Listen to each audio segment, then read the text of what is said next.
It's a flock of seagulls in front of me. Watch this.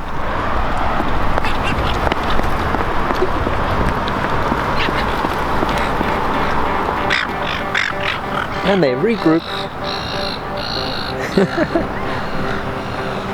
Used to do that when I was a kid all the time.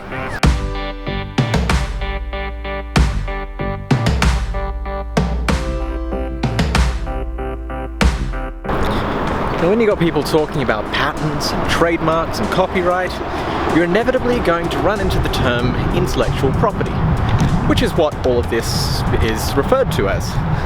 So, what is intellectual property?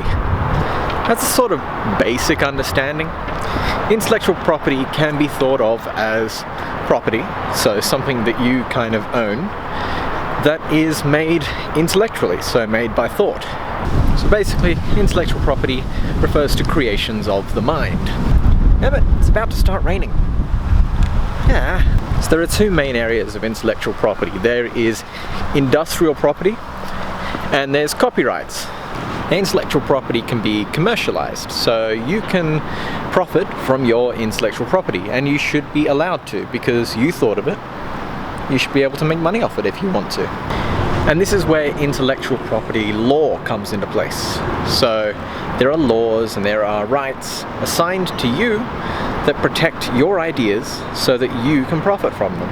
And of course, so that you can do whatever else you want to do with them. If you want to give them away for free, that's completely up to you. But it's up to you, not to someone else. There are several areas that are covered by intellectual property.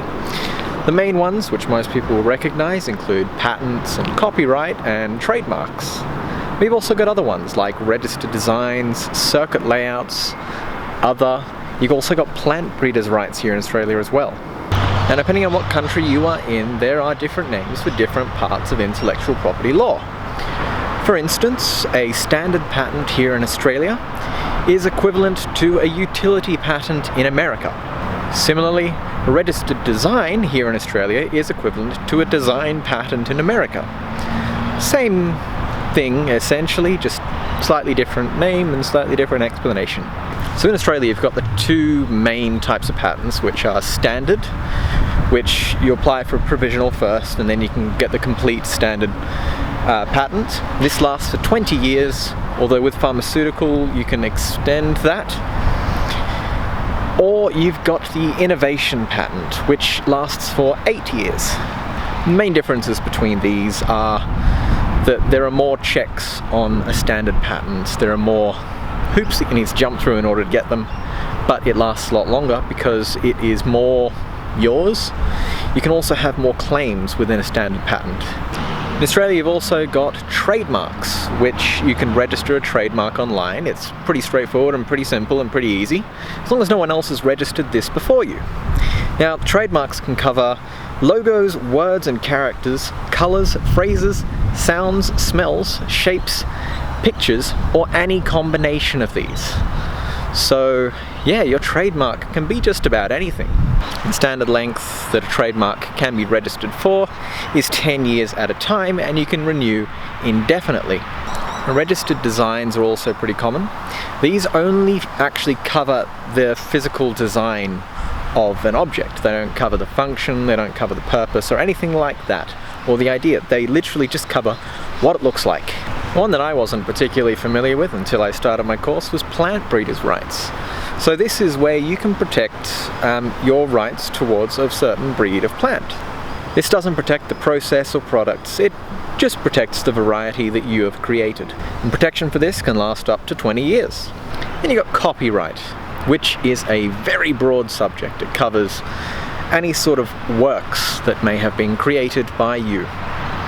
So copyright lasts, in general, the life of the author plus 50 years in Australia. One of the great things about copyright is that you don't actually have to register anything.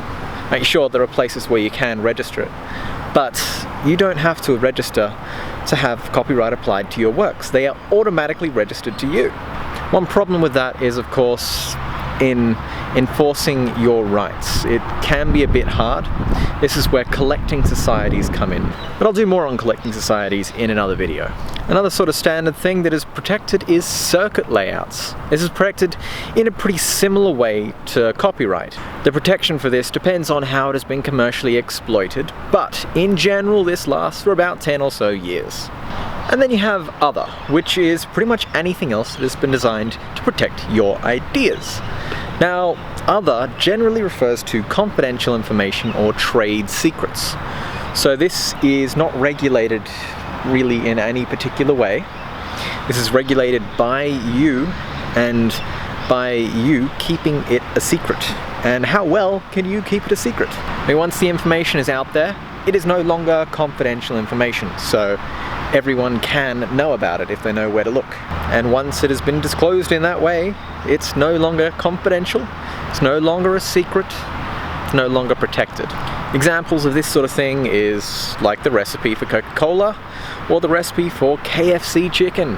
I'll go through each of these in a bit more detail in the future. This is just a sort of broad information, a broad coverage of what is intellectual property. The wind has died down, it's stopped raining, the sun is coming out a bit, and I have to go back to work. Anyway, I hope you're having an awesome day or night or whatever time it is where you are. If you have any comments on intellectual property or intellectual property law, feel free to leave a comment in the comments section below. Hit that like and subscribe button if you can. Thanks for watching, it's been a pleasure. I'll see you in the next one. Cheerio.